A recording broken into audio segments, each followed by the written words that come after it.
По Делчево ликовната техника енкаустика представена и пред каменичани. Околу 60 слики на авторката Христина Делска во наредните неколку дена ќе бидат изложени пред љубителите на уметноста во Домот на културата во Македонска Каменица.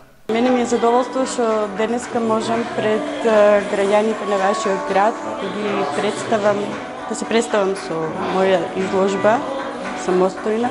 Тука има околу 60 дела. Инаку имам повеќе. Ова ми е втора изложба, претходната ми беше во Делчево.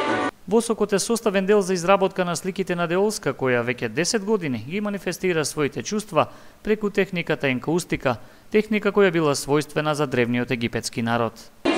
Таа е специфична техника со растопен восок со пегла. Сите слики се изработени во таа техника. Значи, со ова сликање се бавам последните 10 години. Авторот Делска, која е архитект по професија, пишува и поезија. Зад себе го има оставено делото меѓу сонот и јавето. Инаку ликовната изложба на авторката Делска се реализира како дел од програмата за работа на Културно-информативниот центар Романса од Македонска Каменица.